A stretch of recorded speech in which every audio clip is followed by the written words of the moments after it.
So, hi everyone. Welcome to this week's edition of the Recruitment Reality Podcast. I'm delighted to be joined. It's yet another international podcast. So, Artimese, based out in the great state of Texas, and really excited to have this conversation with you. Excited to learn more about the school and really how recruitment works in a school, because do you know what? I've never, ever been involved in anything like it. So really keen to understand that and hear more of your challenges. So welcome to the podcast. It'd be great if you could just give us a very quick introduction to yourself. Oh, well, thank you for having me. I'm really excited. This is my first ever podcast. So I am coordinator of human resources here at Tyler ISD. We're located in Tyler, Texas, East Texas. And we do recruitment for everyone in the district, from teachers, custodial services, substitutes, temporary employees, food service, bus drivers, you name it, network technicians, all the above. And so that is part of what we do here in human resources when it comes to recruitment. So thank you for having me. You're very welcome. And already it sounds like a stressful job, having to hire for everything from bus drivers to teachers. Like it's what's really interesting about a school is just how many different types of people you actually have to hire to make it work, right? So maybe we could start there. It would be good to hear a bit more about what challenges you face with, having to hire lots of different types of people, lots of different backgrounds, lots of different qualifications. Like what challenges do you face when it comes to that element of recruitment? I think for us, it's just finding quality individuals who are willing to work with kids, because that is our main goal, our main focus. We are kid driven, and you have to have that heart and that skill set to say, yes, I am here and I'm in it to help children, and making sure that they have the environment they need, make sure they have the skill set they need, make sure you're teaching them the knowledge that they need for the next level in their age as they're growing throughout our district. And so that is a challenge because, again, when our generation now is coming up, it's more on feelings, but also how much money I can make doing that. And so with us, by being public education, we are a nonprofit and we are based off of government funds. And so we do the best we can to support employees and teachers and everyone that come in. We have incentives and we have things like that. But just actually finding individuals who their focus and their sincerity and their empathy is for making sure that the first and most important, no matter what job it is, even in human resources, the first and most important is to making sure the kids are good and they are safe, and they have a welcoming environment. So I hope I answered your question. Yeah, no, absolutely. It's interesting, isn't it? And I think there's so many things about being a public organization that make recruitment harder. But one of the biggest is definitely, budgetary restraints, right? You can't compete for talent in pay in the same way that a private company can, really. So how does that actually affect when you're negotiating with, bus drivers, teachers, etc.? Like, can you share any experience of maybe what you have to do differently because you're in a public organization? Yeah. So, like I said, mention the incentives and things, making sure our benefits are well worth the pay for it, making sure it's affordable to all our employees. And then just for when it comes to as far as teaching and making sure they have that mentorship, that person to help guide them through going, get starting a new job. Because, most teachers or some teachers do come from college straight out. And so having that person that they can rely on is a safety net and a comfortability for them to feel when they're coming into the role. And the same thing when coming into custodial services. Just providing the proper training and professional development opportunities, but as well as growing.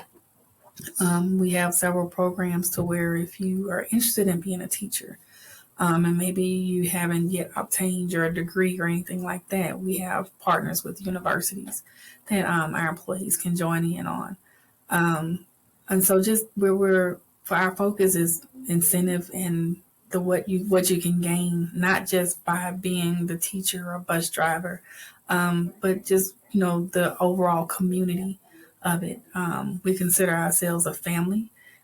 We have many parts, as a body do, but we all come together as a family just to celebrate. That's one of the things. So our convocation we have every year at the beginning of the year. All the employees of the district are gathered together. And so we get to see each other and see smiling faces or familiar faces and new faces. And it's just a wonderful thing. And I think for us, and I can say for myself, coming from Mississippi to Texas, just the embrace of the family environment has helped a lot when recruiting individuals from other states and even in our local area. That is our pretty much selling point, is the family environment of East Texas, of the school district, all in one thing. So amazing. So how do you get that out into the sort of the world, because it's great once you're in and it feels like a family and supported and all of that kind of stuff. But if I was applying for a job and I was a teacher, how am I going to find out that Tyler ISD is like that? Well, our communication department has done a great job with branding our school district. So if you go on social media platforms, whether it's Instagram, Facebook, or even our website, you have a lot of information about not just our school district, but our city itself, about Tyler, Texas, and what the city offers. And so that has been a focal point in our communications department to make sure that that message get out, because of course we can't talk to everybody in the world, right? But everybody has a cell phone, or everybody has a computer, a laptop, iPad, whatever it is. And if how the little timeline thing feature comes up, like, oh, wait a minute, Tyler ISD, you're searching in East Texas, and then you'll see Tyler ISD. And then you'll see teachers interacting with students, bus drivers, our mechanics. You'll see our network technicians. You'll see all the different activities that we celebrate each other with throughout the school year. And so that is, like I said, the branding aspect that our communication department has done has been a great help. Even on our school buses, we have little slogans on there that says, hey, you like transporting kids? Won't you try applying for a bus driver? But it's on the side of a school bus. And so awesome. While you're riding throughout the city, just so happen, look, you can go apply. So different little things like that. And just even when our local churches and community associations and things like that, we have great partnerships with them. So, I hope that I'm I get off the point, but I hope I'm answering the question that you're asking. No, you absolutely are. Yeah, it's interesting. It's just, especially because it's a school, I think that, if it was Willow and we wanted to create a careers website, it would be quite easy, and we could go on LinkedIn and we can kind of freely say whatever we want. Whereas I would guess your communications department, you kind of have to, you probably have to be quite conscious of what you put out there, and quite controlled. Yes, because our dollars come from taxpayers, and so we're here to serve the public. And so, as like I said, some organizations can speak freely and just be okay. But for us, our conscience and our focus, again, one I always say, that's our kids, and then our parents, making sure that they're okay with sending their kids to our schools. And if you see something out there that is inappropriate or not flattering, the parents are going to concern, like, are you doing this with my child too? Are you implementing this information or talking to my child about this particular thing? So that's where when I said that you have to have a heart for the children. You have to make sure that that is your focus, is what is best for the kids that we are producing out in the world, because these are the next leaders of today. And so we want to make sure that they are equipped and they have all the knowledge and the positive reinforcement that's needed. So when they are graduating from college or graduating from high school, we built that foundation in them. So that's why it's really important when we're recruiting to have those individuals that have that mindset and that heart. Not so much just for as a job, but no, this is a lifestyle. So.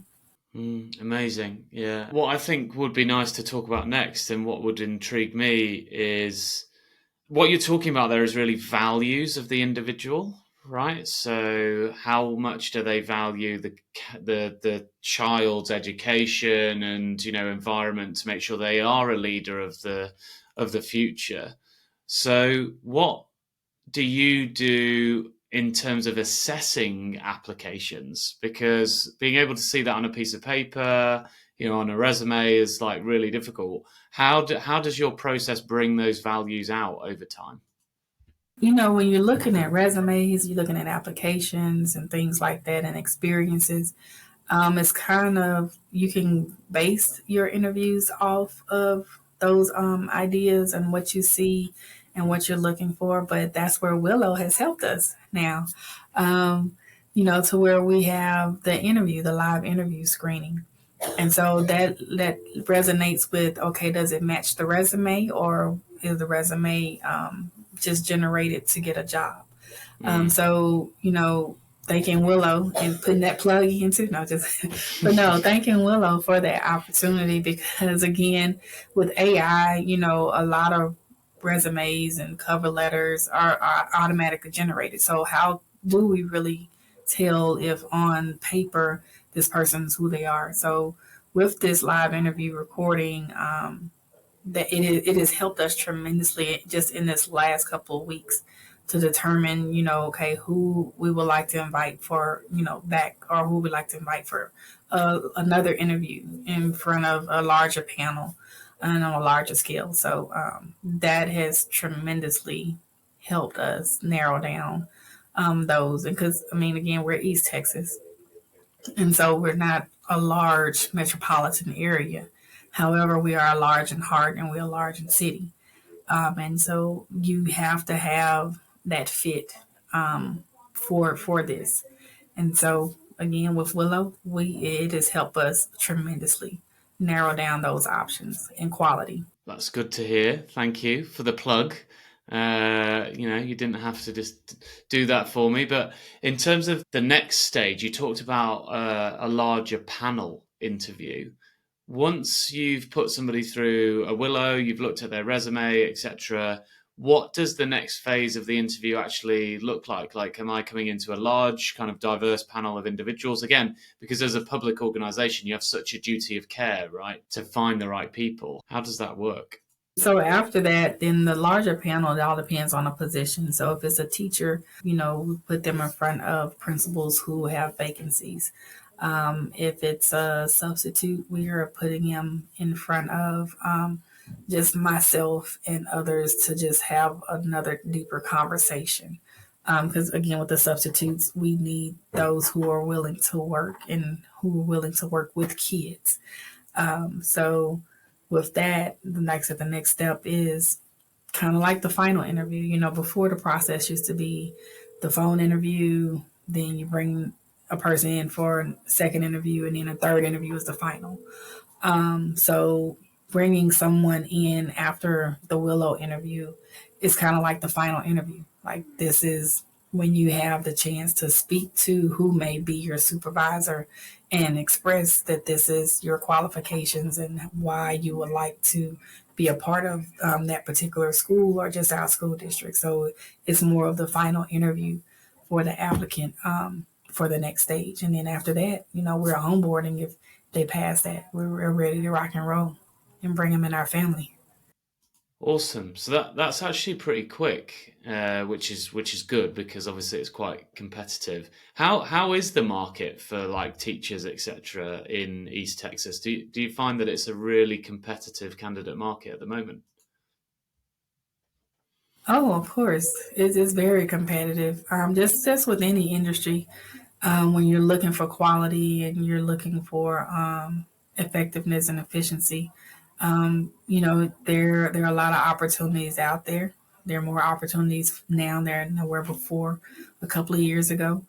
But also with us in our East Texas area, we're working to work together, especially when it comes to recruiting for teachers. Just what are different opportunities and avenues for those who are not majoring in education, and maybe looking for a career. And so maybe, they're about to graduate and just haven't landed that job that they need. Maybe teaching is that avenue for them until, they reach their goal. Or maybe they get into teaching and they love it. So what do we do now? Yeah, we have out-cert programs for them to be a part of in order to get their certification.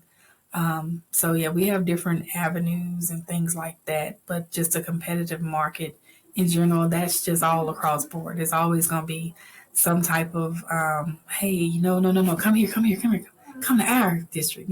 There's always going to be that, and it's a fun thing.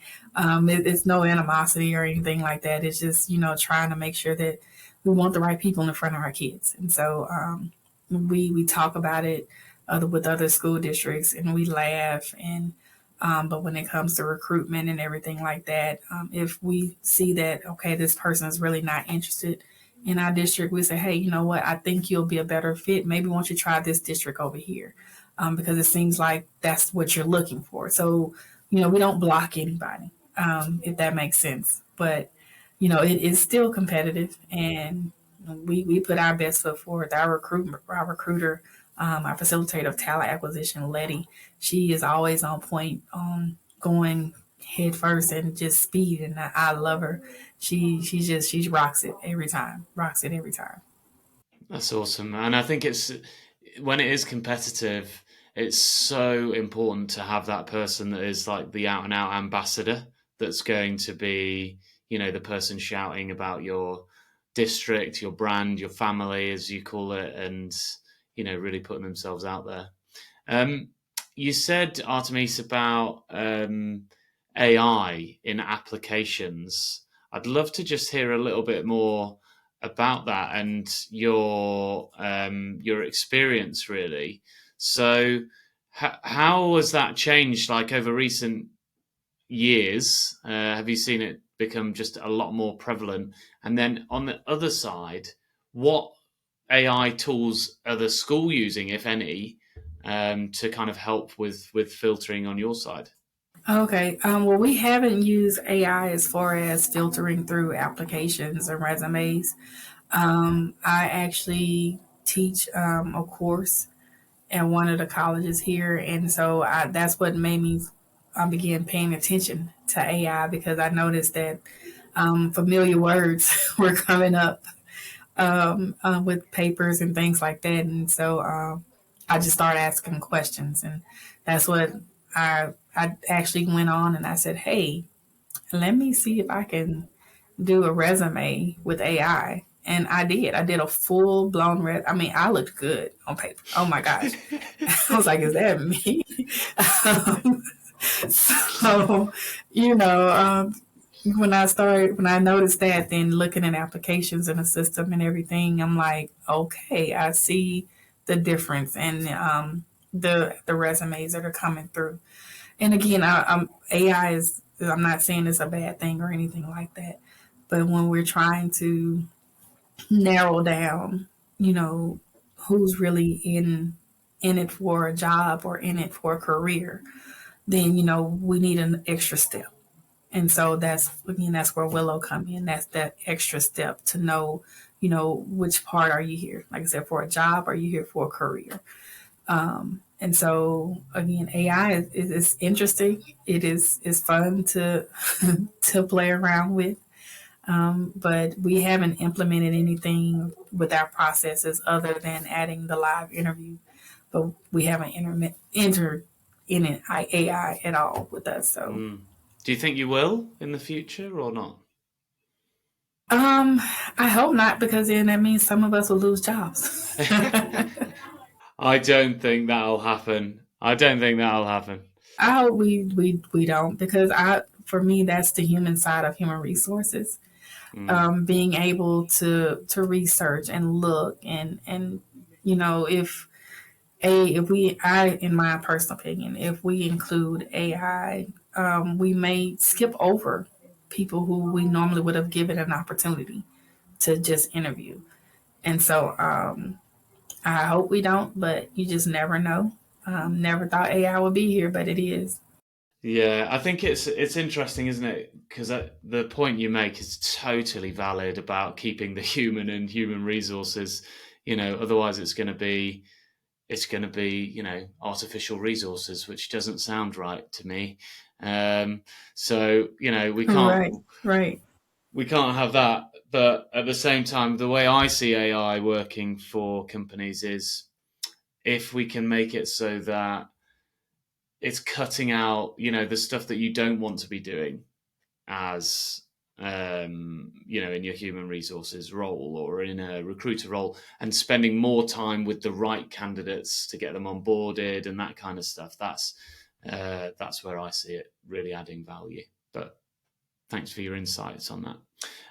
So it's about time to wrap up, Artimese. There's one segment of the show left, which maybe you'll give some advice to candidates about the use of AI, but it would be awesome if you could just give us, in the market at the moment, what are your top tips, either for people in similar roles to yourself, or to candidates that are out there looking for a job at the moment? My advice to candidates who are looking for a job, to make sure that you research the company that you're looking at. Make sure that when I say research, I mean going to the website, looking at the About Us page, looking at incentive pages or just employee page to see what is offered. And I think that is a key thing, because I know you look for job titles and you're like, this is a job title I want. And that is great. I'm not saying that isn't. But I'm also saying that when you are looking, make sure you research the company that you are looking at. And then also, just when it comes to interviews, interview tips, just be open, be professionally open, and be professionally honest. A lot of individuals think that if they have to make up things in order for the employer or the person in the interview panel in order for them to be interested. And that is not the case. For me, when I'm interviewing, I love to see the personality of the person to make sure that, hey, we can clash or we don't clash. We work well together. Those things come out in the interview. And so I think those are my main two tips that I would have for anyone when it comes to interview. And then if you interview through Willow, make sure you smile in the camera. Love that. But no, those are my main tips I have. That's brilliant. Thank you. And I think, again, just to echo the point at the moment about candidates using AI, that is basically fabricating who you are, right? And it's not giving an accurate picture. And I think the reason why it can be quite damaging is when that person could be really great, but they've used AI to write their resume and they get lumped in with everybody else that looks exactly the same, sounds exactly the same, etc. And then when it comes to the interview, they think they have to act like the resume as opposed to just being their authentic, smiley, engaging selves who really values kids' education and has great personal stories about it. So I totally agree. Like, be authentic, be honest, and show your genuine self. That's a great bit of advice. So thank you, Artimese. Thank you so much for joining me on your first ever podcast. It was brilliant. You gave some brilliant advice and insight. Oh, thank you. I really enjoyed it. We're going to have to do it again. Yeah, And absolutely. then maybe I'll have a joke for you next time. A joke. Well, now I'm Yeah, I'll intrigued, have a but joke. I don't have one right now. okay, next time, next time. So, Next time. if somebody wants to get in touch, Artemis, or wants to apply for a role in the district or whatever, what's the best way to get in touch with either you or, as I say, with the district? They can go to www.tylerisd.org, and they can click on careers to look at all our current openings. And if they want to speak to someone specific, if you go to departments under HR, you have all our contacts, as well as on the careers page, you have our contact information. So reach out then if you have any questions. Amazing. Well, thank you so much, Artemis. I will leave you to the rest of your day. It's the end of my day in the UK, but pretty much the middle of yours in Oh, Texas, yay. right? So It's have a good lunchtime. one. Yeah, well, there you go. Time for lunch, but which at a school is a Yes. different occasion to anywhere else on the planet. It has to be said. But thank you very much for joining us, and everybody, thank you for tuning in and listening to this week's episode. Don't forget to subscribe, and we'll see you next week. Bye.